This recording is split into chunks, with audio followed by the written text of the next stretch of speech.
Shantel woke up in the morning, opened the windows, looked through them, and smiled. Today was going to be a wonderful day because her fiancé, Sahu, was visiting. He belonged to a different gang called the Iron Wolves, and he was coming so they could finalize their engagement because she turned 18 yesterday. She had been betrothed to him since she was 10, and ever since then, she had only had him in her heart. He was strong, charming, and everything she wanted. She believed that with him in her life, everything was going to be perfect.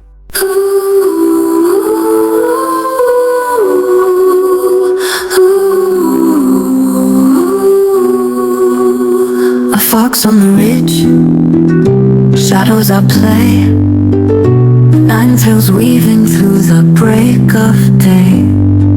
Shantel was in her first year of college and very strong, just like her father. Jinwoo had trained her to be a very skilled fighter, so she could take over from him when the time came. Her family, the Black Vipers, had been the leaders of all the gangs for 50 years. However, a week ago, they handed over this position to another family. Despite that, they were still the strongest, richest, and most highly connected gang among the others. Moreover, marrying Sahu meant that her father's lineage would continue to enjoy that position because the Iron Wolves were next in line to become the leaders of the Seoul Mafia gangs, and their inauguration was scheduled for tomorrow. Soon enough, Sahu arrived with his father, mother, and a few others from his gang. Shantel, her father, and her mother welcomed them into the house. They all sat, talked, and laughed, while Shantel kept silent. She wore a simple red hanbok-inspired dress with light makeup, but she couldn't help but keep staring at Sahu, who also couldn't take his eyes off her.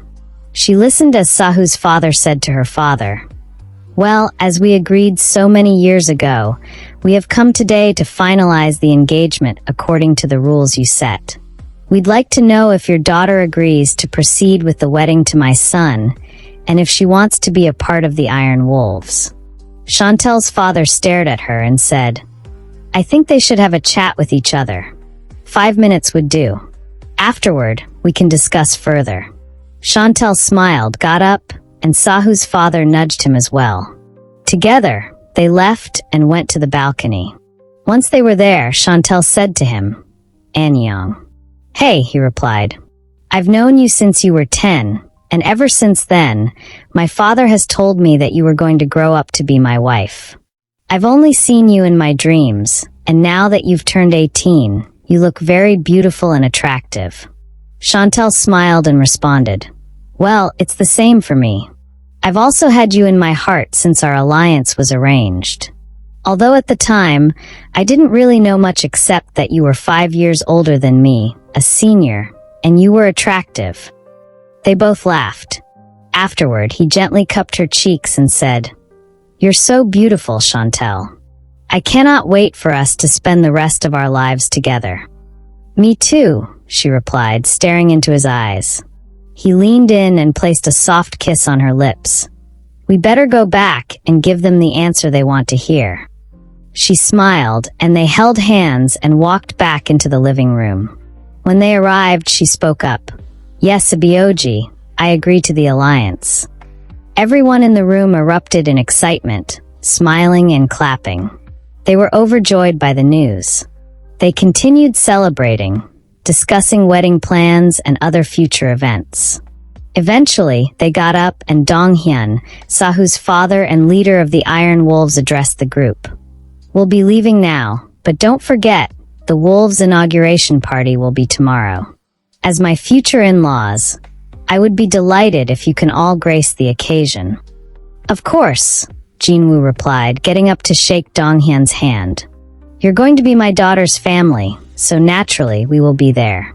Even if we weren't family, as the one who is succeeding me, it is important for me to be there and give you my blessings."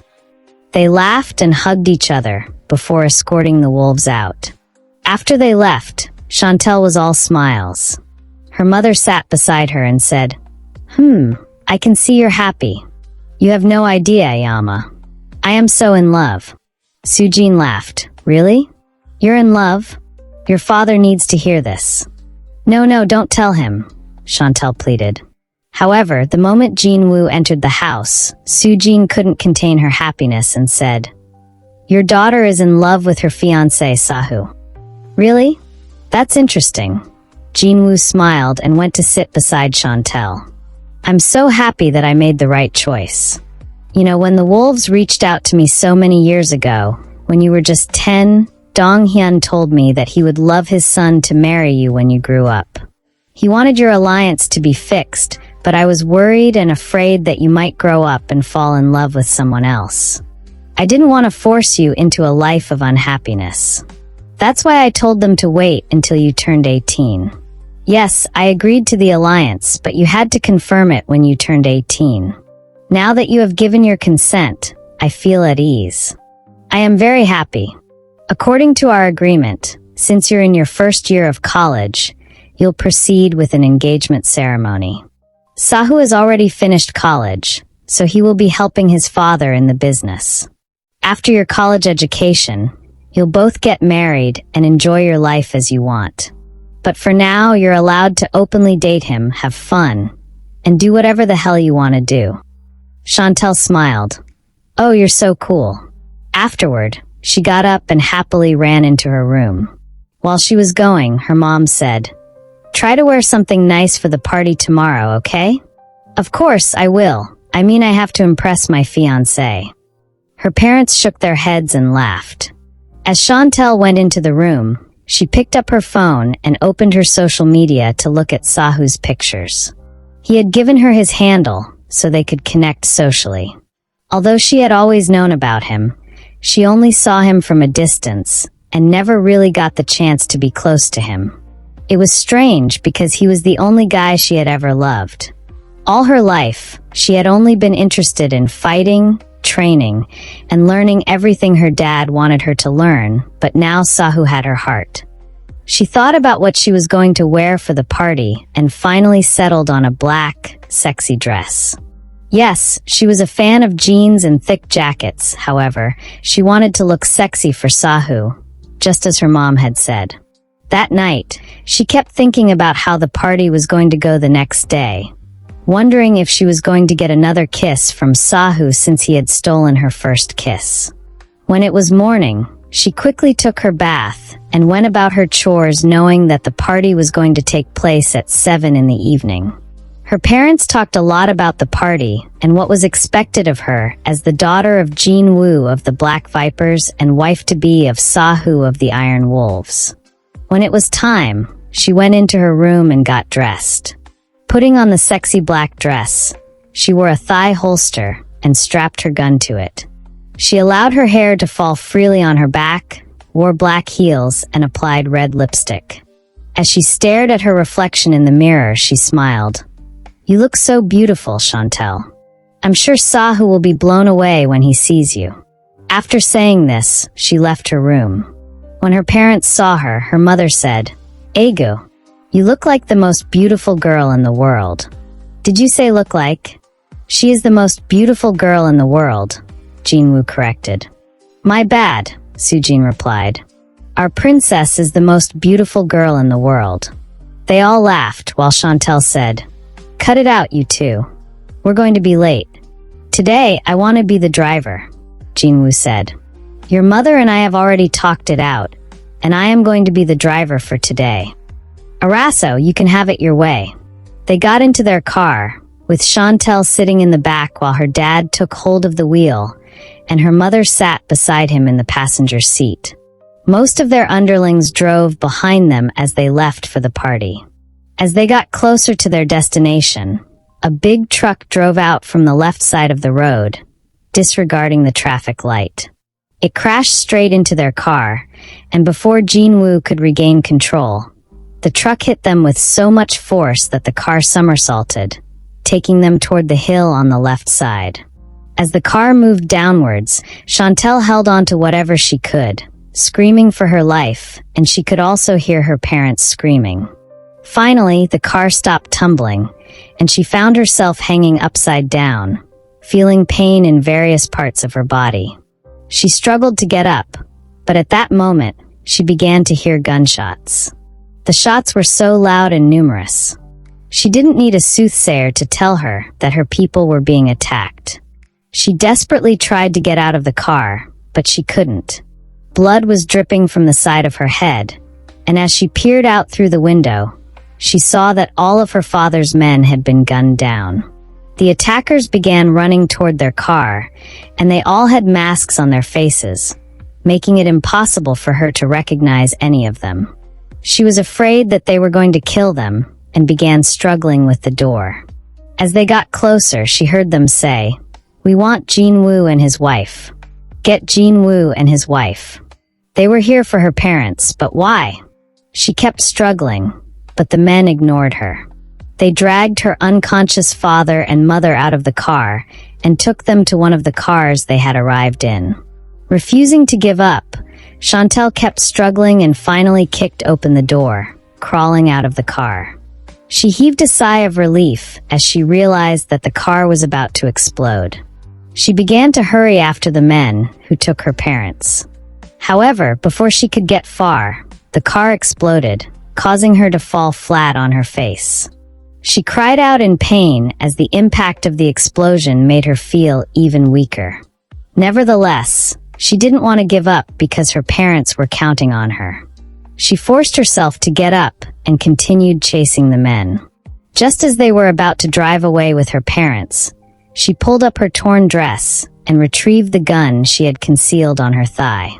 She pointed the gun at the car, ready to shoot, but her hands shook and her vision suddenly became blurry. As the world around her began to spin, she dropped her gun, fell to the ground, and gave in to the darkness. When Shantel opened her eyes, she found herself lying on a king-sized bed. The injury on the side of her forehead had been treated, and a small plaster was placed over it. She examined the cuts on her hands and legs and noticed that they had also been treated. She had no idea how long she had been unconscious for or where she was. As she looked around, the memories of what had happened to her parents flooded back. She sat up abruptly and called out. She scanned the room carefully, trying to figure out her location. Then her gaze landed on a painting of a wolf in her room, and she began to wonder if she was with their allies, the Iron Wolves. However, she couldn't be certain. It could be the enemy who had taken her. With uncertainty in her mind, she stood up and started walking towards the door, which suddenly opened, revealing someone entering. She stared at Sahu in surprise. "Shantel, you're finally awake," he said as he approached her. Tears streamed down her face as she cried out, "Sahu, my parents!" Overwhelmed with emotions, he embraced her, comforting her with a gentle pat on the head. I know, he whispered. "It's all my fault. I arrived too late. My father didn't want the inauguration to start without the Black Vipers, considering the number of gangs that were coming. He tried to reach your father, but his lines weren't going through. We sent some of our gang members to check on you, to see if everything was okay. When they reached the road, they discovered that you had been attacked and had an accident." As he explained, Shantel listened attentively, her heart sinking. Sahu continued, "I rushed to the scene as soon as I received the news since it was nearby and found you collapsed by the side of the road. Our doctors examined you and couldn't find your parents. Unfortunately, no one from your gang survived the attack. We also couldn't locate your parents at the scene. Then your car exploded. When I saw it, I was terrified, thinking something had happened to you. I felt as though my world was about to collapse, but then I found you and brought you here. The doctor gave you some shots to ease your pain. Do you feel better now? Thank you so much for saving my life." Shantel looked up at him and expressed her gratitude. However, she confessed that her body was not in pain, but her heart was overwhelmed with grief. "My parents, they are my world. Without them, how can I go on? I need to find them," she lamented. Sahu asked, "Are you certain your parents were alive after the accident?" She responded, "Yes, of course they are alive. I overheard the enemies saying they wanted Jinwoo and his wife. I saw them taking my parents away. If they wanted them dead, they would have killed them on the spot. There must be a reason they took them. Perhaps they want. She stopped mid-sentence, realizing something. No, it can't be. This wasn't a kidnapping. It was a well-planned attack. How could they overpower us so quickly? We weren't even expecting it. I don't understand what happened. Sahu assured her. Don't worry, just rest. We will get to the bottom of everything. Do you trust me, Shantel? Shantel hesitated, contemplating the trust her father had always advised against. Though she loved Sahu, she trusted no one else except her parents. Reluctantly, she replied, Yes, I trust you. Then, in that case, lie down and rest. I promise you that we will begin a full-out search for your parents, okay? No matter what happens, they will be found. Are you hungry? Do you want me to bring you some food? No, I have no desire to eat, she said. Thank you very much. She went back to the bed while he opened the door and left. She lay on the bed, thinking about what to do, and did not know when she fell asleep. After a while, she felt someone kissing her neck, and she instantly opened her eyes. It was Sahu lying on the bed beside her, shirtless and wearing only his briefs. He began to caress her, but she held his hands and asked, What do you think you're doing, Sahu? He replied, Actually, this is my room, Shantel. And ever since we were introduced, I've wanted to do this. Shantel immediately got up and exclaimed, No, this is not happening. Sahu was surprised and asked, What is not happening, Shantel? I love you, and you love me too. We are getting married. What's the problem? Shantel was shocked. How can you think about this? Sahu, for crying out loud, my parents have been taken to God knows where. And this is what you are thinking about. Sahu calmly said, Come on, I'm not the enemy here. Don't talk rudely to me, please. Listen, I'm sorry. I'm very sorry, but I cannot do this, okay? There's just so much going on in my mind. I cannot do this. Shantel responded firmly. Okay, that's fine. Just relax. It's only a few minutes past 9. Relax, okay? It was my mistake for assuming that this would make you feel better. No, it won't, Shantel replied. After a while, Sahu got up and said, I'll just leave. Maybe I'll sleep in another room. I think that's better, Shantel said. There are some dresses and pajamas in the wardrobe. I got them specifically for you. If you feel like changing, you can go ahead and do so. Shantel nodded, thank you. As he walked away from the room, she sighed and sat on the bed. Yes, she had been a little bit rude to him, but what did he take her for? Yes, she loved him, but this wasn't the time for such things. Instead of discussing the plan about rescuing her parents, he wanted to have sex with her? Unbelievable. She got up and went into the bathroom to take a bath. As the water poured on her body, the places where she had cuts and wounds hurt, and she bit her lips to stop herself from screaming. After taking her bath, she came out, opened the wardrobe, took out a pair of pajamas, and wore them. Afterward, she began to wonder what was going on outside. She wasn't someone who liked being confined. Yes, Sahu was helping her, but she would rather just have a conversation with his father and listen to the plans he had about rescuing her parents. She had no desire to eat or do anything else. As she walked towards the door to open it, she realized that it was locked from the outside. She was surprised and wondered why they would lock the door. She looked to her side and saw a note, written by Sahu, which read, If you need anything, please don't hesitate to call me. There was a telephone just beside the note. She shook her head, wondering what he took her for. She stared at the door for a while, and an idea came to her mind. She took off the earrings she had worn. She normally didn't like wearing earrings, but she had done so for Sahu, and now it was coming in handy. Using the earring, she picked the locks, something her dad had taught her from infancy. After picking the lock, she came out of the room and began to look around. She searched for cameras, knowing that there were bound to be some, and she spotted two not too far from where she was. She slowly evaded the cameras and walked out. She had also looked around Sahu's room and noticed that there were no cameras, which was to her advantage. She evaded the cameras and continued to walk when she overheard a conversation. Dong Hyun was having a conversation with people. She listened in and heard him ask, "So, what are we going to do?" She heard Sahu's voice say, "The vipers have been well hidden. Jin-woo and Soo-jin will not come out until we get everything that we want." Dong Hyun asked, "Good, what about his bratty daughter?" Sahu said, "I have her under control for now. She's acting all fierce, but don't worry, father.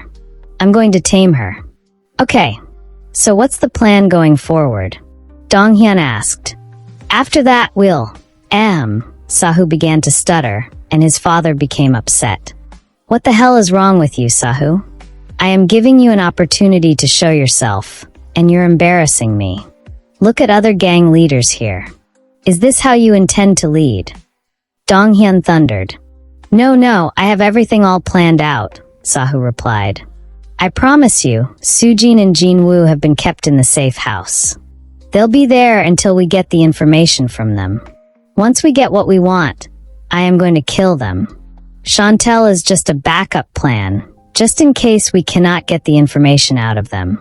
In no time, I will completely get her wrapped around my fingers and extract it from her."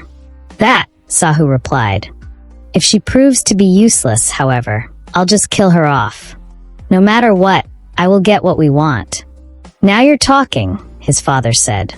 "Once this meeting is over, take the truck and take our goods to the safe house in Busan. Deliver it and make sure everything goes accordingly." "Okay, father, I'll do just that," Sahu replied. As she heard that the meeting was about to come to an end, Shantel quietly tiptoed back into her room, closing the door. She placed her hand on her chest as tears began to fall from her eyes. She was in the midst of enemies, and she thought they were her allies. The Iron Wolves had taken her parents and killed everyone in her gang. This meant that her life was in danger, and Sahu had been using her. So much for being in love with her. Now she knew she couldn't go back home. If they had killed everyone and taken her parents, it meant even their mansion wasn't safe. What was she going to do? She recalled what Sahu's father had said earlier, and realized that the safe house in Busan must be where her parents were kept.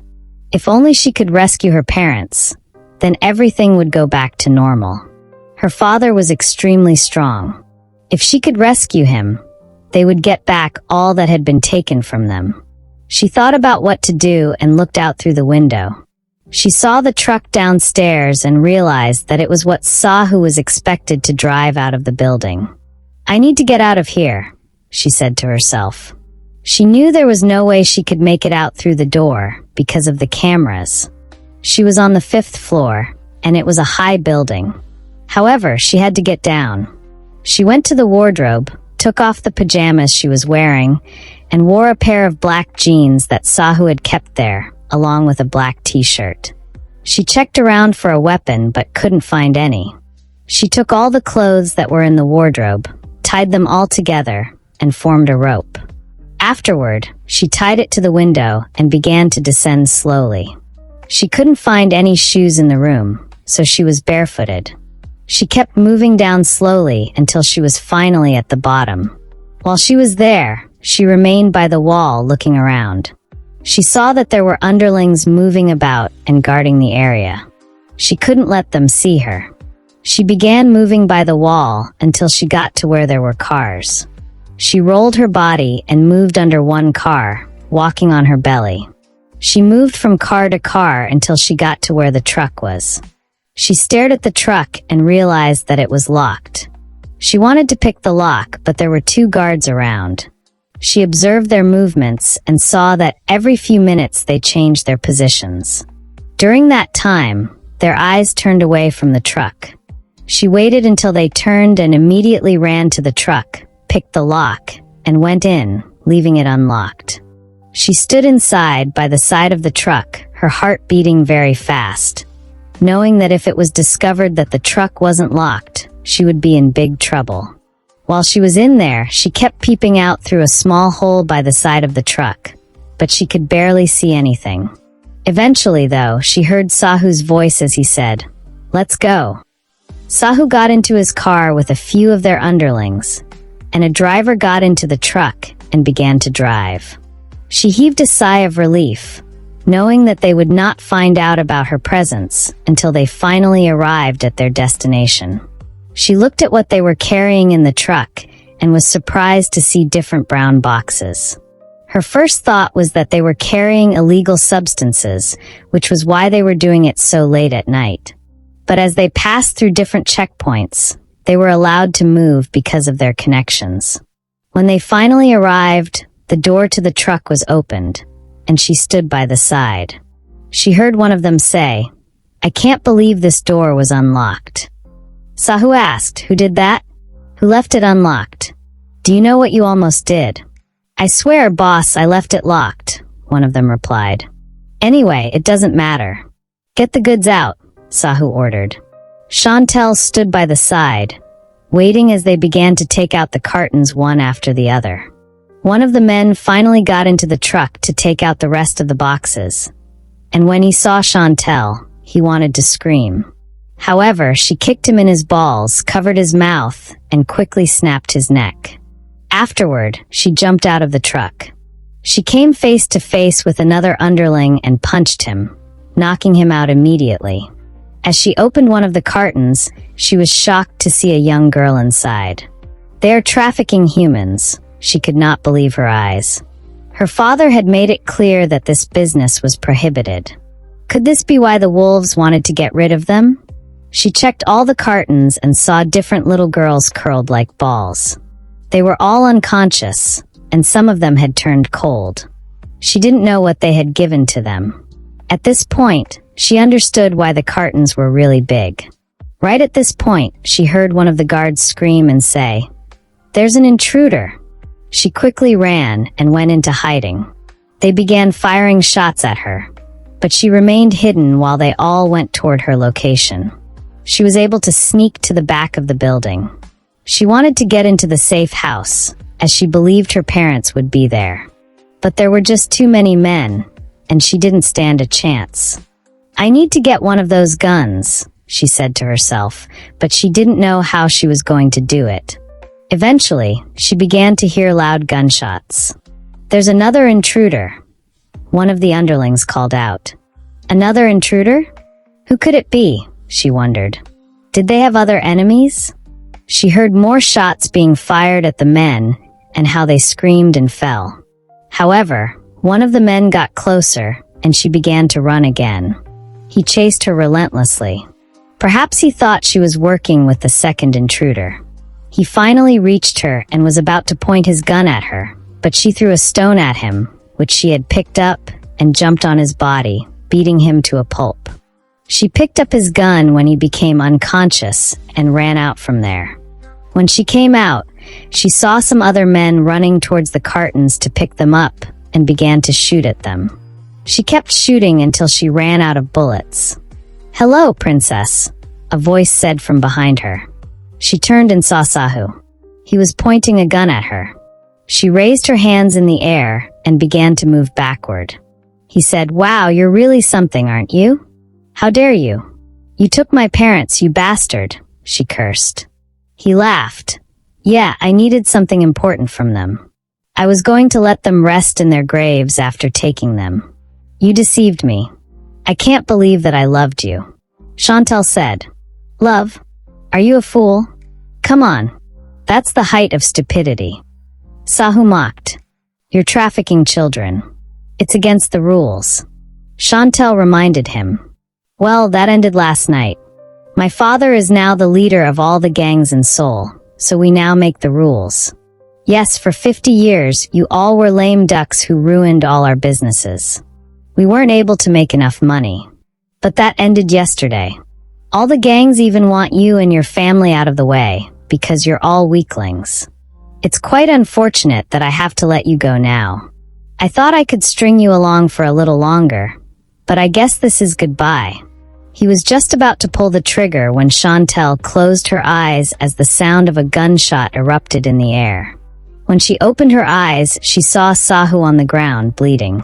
He had been shot in his clavicle. A man rushed towards her. She had never seen him before, but from the way he looked, she could tell that he was a cop. "Are you okay?" he asked. She nodded. "Are you one of the girls who was taken?" he asked again. Shantel shook her head. "Okay, come on. Help me. We need to get these children out of here," he said. Without thinking twice, Shantel went with him, and they loaded all the cartons that were taken out of the truck right back into the truck. Afterward, the cop got into the driver's seat and asked Shantel, "Can you shoot?" She replied, "Yes." He handed her a gun, instructing her to stay at the back and shoot at anyone who tried to follow. She nodded, took the gun, and got into the back of the truck. She stood inside, leaving the door slightly open so she could observe from inside. 2 cars began to chase after them, and as the cop had instructed, she began firing shots at their tires until they could no longer move. Once finished, she closed the truck door, sat inside, and let out a sigh of relief. Suddenly, she remembered her parents. "Oh no, my parents. I need to save them." She started pounding on the truck door, shouting, "Stop this truck! Stop it right away!" However, the cop refused to stop. Frustrated, Shantel opened the truck door and jumped out of it. As soon as the cop heard the doors swing open, he stopped the truck and stepped out. Seeing Shantel about to walk away, he said, "Stop. We are in a very dangerous location, young girl. What are you doing?" "I need to go back. My parents are back there," she replied. "There are no humans back there," he said. Confused, she exclaimed, "But that's the safe house. My parents have to be there." He explained, "Yes, but they are not. That place is just filled with dead bodies of children. Come on, we need to go. I'll tell you more about it." Shantel looked behind and realized that more cars were coming after them. Without wasting any more time, she got back into the truck and the cop did the same. Just as the truck moved, the cars got closer and began to shoot at them. Shantel hid behind the door, cocked the gun she was holding, and began to shoot back. Dong Hyun, who was waiting back at home for Sahu to give him the good news about the girls he had asked him to deliver, got a call from one of his underlings that his son had been shot. He got up and asked, "What? Sahu was shot? By who?" The underling who called him said, "Well, I can't really tell, boss. There was a man and a girl. I think she was Shantel of the Black Vipers." "Shantel? How is that possible?" Dong Hyun hurried to the room where Shantel was earlier kept. He held the handle and realized that the door was unlocked. He pushed the door open and saw that it was empty. His eyes went to the window, and he realized that she had gone down through the window. So Shantel was the one who shot Sahu. Yeah, and she had help. I don't know who he is, but they seem to be working together. How bad is his injury? Dong Hyun asked the underling. He was shot in his clavicle, but he will live. Okay, I'll be right there, Dong Hyun replied. He quickly hurried to the hospital where Sahu was being treated.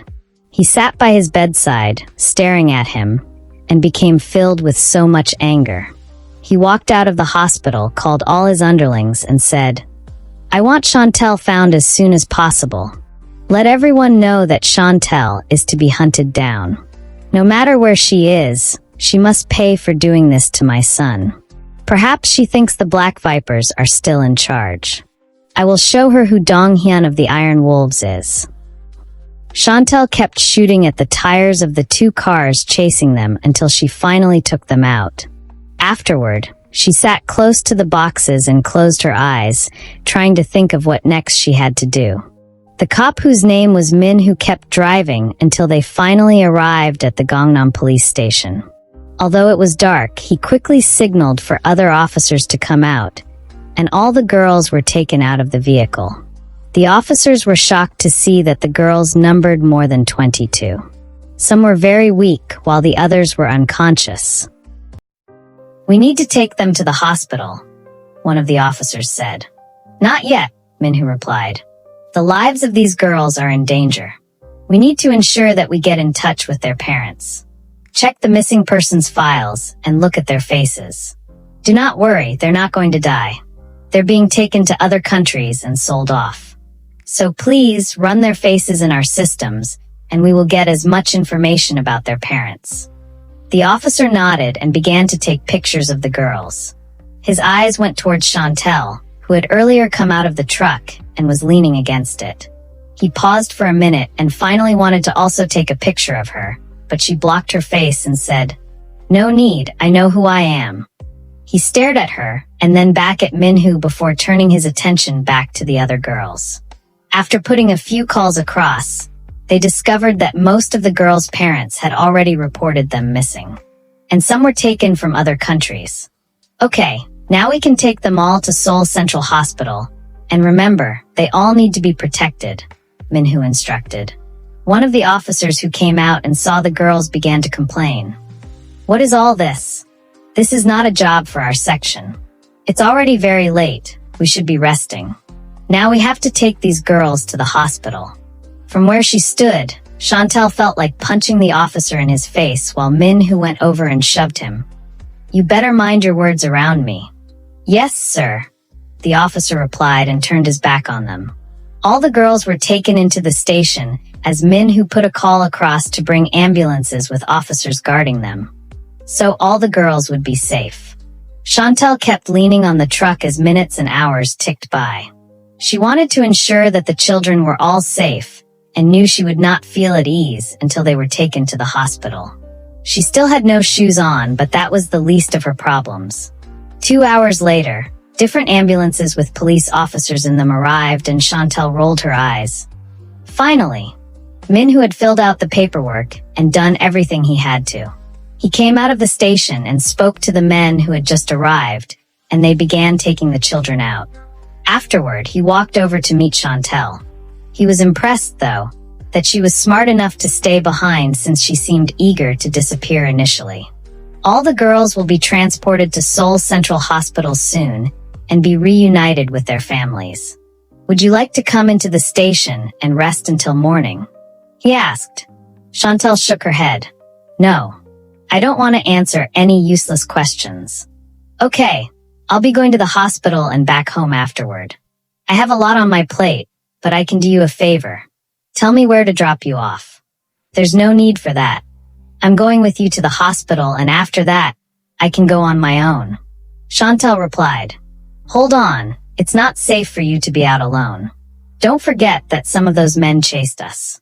They may be lurking around for any sight of you, and my car is here in the station.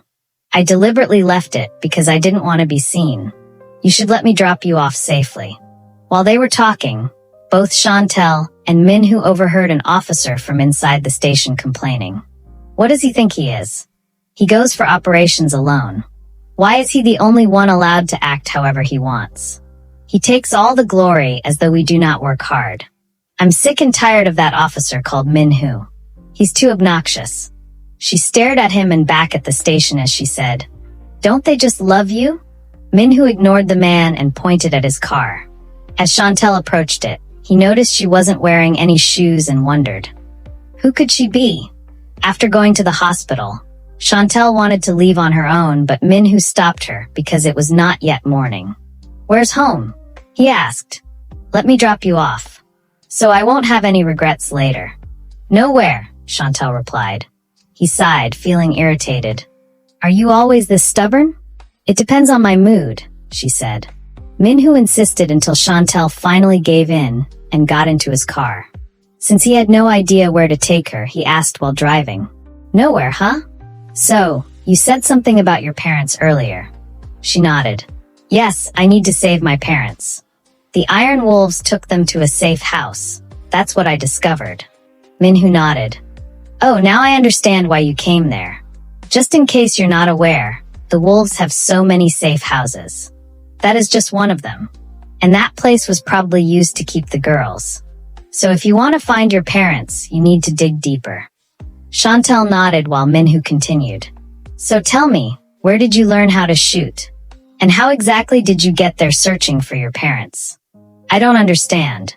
You seem like a little girl who barely. You know what? Just drop me here, Shantel cut in. Minhu stared at her in surprise. What? Yeah, drop me here, she repeated. Come on, you won't even get a ride here. Seeing that she was adamant, Minhu got upset, stopped his car, and said, You can get out.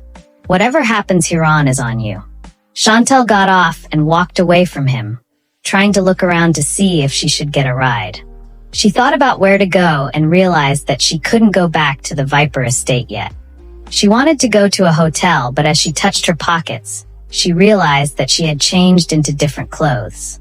Shit, she cursed under her breath. I don't have any money with me. At this point, Minhu, who was staring at her through his rearview mirror, turned on the ignition and wanted to drive off, but she ran after the car and hit it from the back. Hold on, wait. He stopped, and she opened the door and got in. No longer going your own way, are you? He mocked. She stared at him for a while and said, I don't have my things with me. Your things?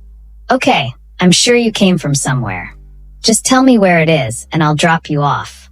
Take me to the Viper estate in Itaewon, then. I need to get something very important from there. Minhu thought for a while. Viper estate? You're Jinwoo's daughter? She nodded. Your name is Shantel? Shantel stared at him in surprise. How did you know? Come on, if I was able to infiltrate the safe house of the Iron Wolves, then it means I know what I'm doing. I've done my homework. I know all the gangs and their families. Just as I know that your father was the former leader of the gangs, and he has only one daughter whose name is Shantel. I see, she nodded. It's good you know what you're doing. Minhu suddenly pulled over in front of a convenience store that was still open, and Shantel stared at him in surprise.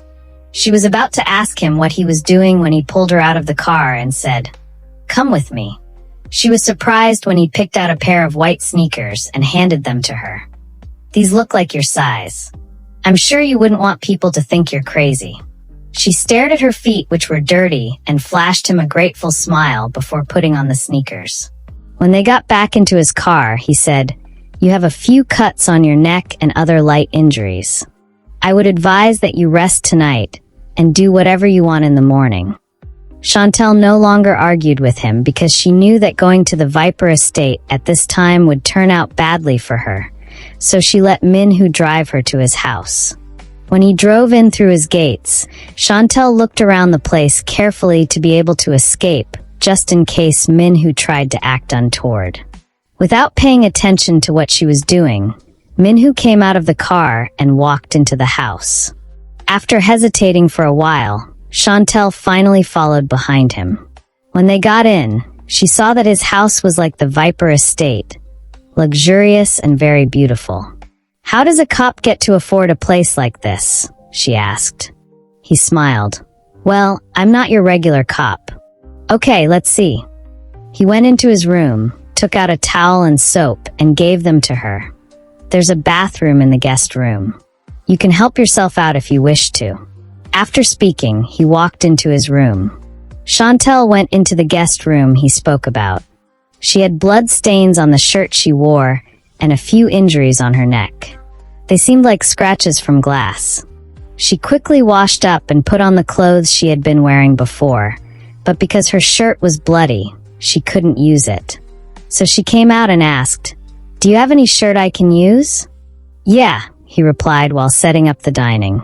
He went into his room, took one of his t-shirts and gave it to her. Thank you, she said. She went back to the room, took off the bloody shirt, and wore the one he gave her. The shirt smelled of him, it smelled nice. Not bad, she said to herself. The shirt was really big on her, but that was the least of her problems. She stayed in the bedroom, strategizing on how she would get into the estate, and came out 2 hours later. When she came out of the room, she saw Minhu in the living room with so many papers and pictures on the table while he sat down studying them. He gestured toward the dining, asking her to eat, but she ignored him. I need a ride and a weapon, she rather said. He stared at her. Shantel, if I remember correctly, you should be about 18, right? I don't think it's legal for me to be the one handing you a weapon. She scoffed. I bet I can take you on if I want to. Well, it's good to dream, he replied. But where do you need a ride to? The Viper Estate. Yes, she replied. I've thought about it and realized it's not safe, Shantel. I will advise you not to go there. Worry about your problems, old man, she replied. Minhu chuckled, revealing his dimples. Old man? I'm just 34 and still in my prime. I'm not old. Yeah, whatever, she replied. Just help me with a gun or a knife, anything would do. And drop me off afterward. Please. As I said, I'm not giving you any weapon. Minhu stood his ground. She nodded and turned away from him, walked into his kitchen, and picked up a knife from the shelf. Hey, what are you doing? He asked. She ignored him and put the knife in her pocket. Are you giving me the ride or not? He stared at her for a while and said, You're really stubborn, and you're going to get yourself in trouble. She smiled. Are you giving me the ride or not? Okay, he said. After washing his face and mouth and changing his clothes, Minhu picked up his gun and strapped it to his pants while Shantel took advantage of the opportunity to put a few morsels in her mouth. After picking up his jacket, Minhu came out of the room and they left the house together. They quickly got into his car and he drove her to the estate. When they got there, they saw an underling guarding the gate, which was partially open. Minhu's car was parked at a distance where no one would easily notice, but he could see different armed men inside moving about. He stared at Shantel and said, It's not safe. If you go in there, you're going to die. We will all die someday, she replied and came out of the car. Staring at him from outside, she added, If that day is today, so be it. Thanks for breakfast, by the way. Minhu stared at Shantel with surprise in his eyes. She seemed really brave for a girl who was just 18. As he looked at her before she walked away, he realized she was beautiful. Too beautiful to die, he thought. Perhaps she knew what she was doing, but he felt she was being impulsive. She must really be upset about what happened to her parents, that she was not thinking about her own life. She was just too stubborn, and he hated people who did not listen. There was nothing else he could do. He had a mission to carry out, and he needed to focus on it.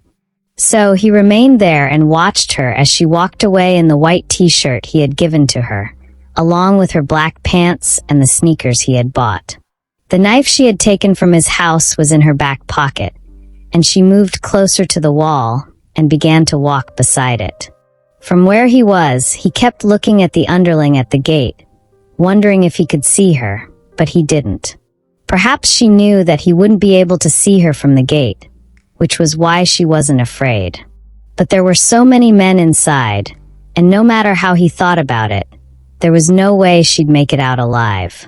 He didn't know why she wanted to go in there, but for some reason, he felt the need to protect her. He watched as she walked over to the gate and whistled. The underling turned and noticed her. He quickly tried to attack, but then Shantel punched him, dragging him away from the gate. She hit his head on the fence, and he instantly fainted. She searched his body, took out his gun, and a grenade which was in his pocket. She put the grenade in her pocket and his gun at the back before walking slowly into the compound. Minhu stared at the underlings once again and shook his head. No, she's definitely going to get killed. Shantel may have come off as brave to Minhu, but her heart was beating very fast. From the gate where she stood, there were about 7 men, the ones she could see, and they were all iron wolves. She knew that they had gotten rid of all of the Viper men who had been left at home the previous day, and as she recalled all the ones she had gotten to like over the years, she felt extreme grief at their death. Once I save my parents, I'll make them all pay, she said inwardly. She stood there, waiting for an opportunity. The underlings were talking amongst themselves, and their attention was not really focused on where she was, but she knew that the slightest movement would get their attention. She scanned the area and decided to move in between the cars. There were so many cars parked in the compound, and moving between them was going to help her. She quickly dashed towards the fleet of cars, alerting the attention of one of the men, and he turned. What is it? his fellow underling asked him. "I think I saw something moving," he replied. "Really? Let's go and check it out," the other underling advised. They both began walking to the gate, and the other 5 who were also standing suddenly wondered what was going on. They began to look around as well. "Is something wrong?" The one walking towards the gate said. "Don't forget that we were told to look out for Shantel. She might come here, and our priority is to deliver her alive to Donghyun. He wants to punish her himself." "Okay." They all nodded. The underling walked out to the gate and was shocked to see the one stationed at the gate on the ground. He turned and screamed, "Taeyong is down! Taeyong is down!" They all became alarmed and dispersed, looking around for the intruder. Shantel placed her hand on her chest. "I need to get in there," she said. "How do I do it?" As she moved to the end of where the cars were parked, one of the underlings noticed her and fired a shot in her direction. She quickly fell flat on the ground and rolled into one of the cars, while they all turned their attention to her and began shooting at her. From where he sat, Minhu heard the different gunshots and began to fear for Shantel. Something compelled him, and he started his car and drove into the compound. The gate had been left open by the underling who had come out and raised an alarm, and the other whom Shantel had made unconscious was still lying by the gate. Minhu drove inside at that moment and began shooting at the different men who were outside. They all turned their attention to him and began shooting back. Shantel took advantage of this opportunity and ran to the door. When she got inside, there were 2 underlings standing at the door, and they instantly attacked her. After kicking each of them in the balls, she took the knife from the back of her pocket and stabbed both of them, one after the other. Afterwards, she began making her way upstairs. Outside, where he was, Minhu kept shooting at the men. He ended up killing 4, but one moved away from the cars and threw a grenade inside his car. The moment he saw the grenade, Minhu pushed open the door of his car and jumped out before the grenade exploded. He began to crawl in the direction of the other cars, and after hiding under one of them, he shot an underling in his leg, just as Shantel had done. At that moment, more underlings began to run out from inside the house, and he wondered if they had caught Shantel because she had gone in the same direction. However, at this point, Shantel was hiding in a corridor where she knew no one would be able to see her. Since it was her father's house, she knew all the right places to hide. The underlings at this moment all ran out. There were more than 20 of them, and they knew that there was an intruder. Shantel waited until they had all run out and came out of hiding before going up a flight of stairs to get what she came for. The moment she got to the right room, she kicked the door open and saw 2 underlings standing right in front of what she wanted. They shot at her, but she instantly ducked, shooting them in their legs. As they fell, she walked closer, stared at both of them, and angrily shot them dead. She looked at the glass box, which had what she had come for. It was a flash drive attached to a silver necklace. No one could open the box or move it without the code, and her father had made it so that if anyone tried to take it forcefully, the box would self-destruct and destroy everything and everyone in the building. This was why the underlings had been protecting it. She quickly typed in the code, took out the flash, and wore it around her neck. Right at that moment, the door was pushed open, and someone shot in her direction. She quickly moved to the side, hiding by the door that led to the top of the stairs. She also began to shoot back as they shot at her. Minhu knew they were closing in on him. He kept crawling until he got to the end of the vehicles like Shantel had done. But this time, he ran toward the back of the house. Since she couldn't get the man who was shooting at her, Shantel knew that she needed to leave, since she had what she wanted. So she ran up to the highest floor, but kept hearing the footsteps of the same man following her, firing shots at her until he ran out of bullets. She stopped when she heard him pull the trigger, but no bullets came from his gun. Without wasting even a second, she ran back, descending the stairs. She saw the man quickly trying to reload his gun and shot him in the head. She looked through the window and saw Minhu. She was shocked. She had not thought that he would come after her. She saw that all the underlings were heading in his direction, and they were going to get him. Taking out the grenade she had put in her pocket, she threw it through the window.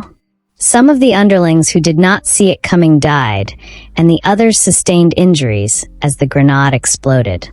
The others quickly dispersed and took cover since they didn't know where the grenade had come from. Minhu, who thought they had almost gotten him, looked up and saw Shantel. He was surprised. "Wait," she said. "We have to get out now," he replied. Shantel spotted an underling who was about shooting Minhu from the back and shot at him. A few other underlings were still alive and Donghyun had been informed of the attack, so he sent reinforcements to facilitate Shantel's capture. She immediately tied the window curtains and descended with the help of the curtains to meet Min, whose clothes were just as dirty as hers. "Come on, there's a back door," she said. "Much better," he replied. They began running towards the back. "Where's your car?" she asked. "Forget about it," he replied. When they reached the gate at the back, Shantel typed in the password, but it wouldn't open. "Shit," she cursed. "The password has been changed." "What?" "Come on, there's another way out," she suggested. She led him toward a mast and said, "Quick, climb up." "Oh, dang it, I don't do too well with heights." Minhu hesitated. "Come on, we don't have time," Shantel insisted. They began to climb the mast as quickly as they could while the underlings searched around for them.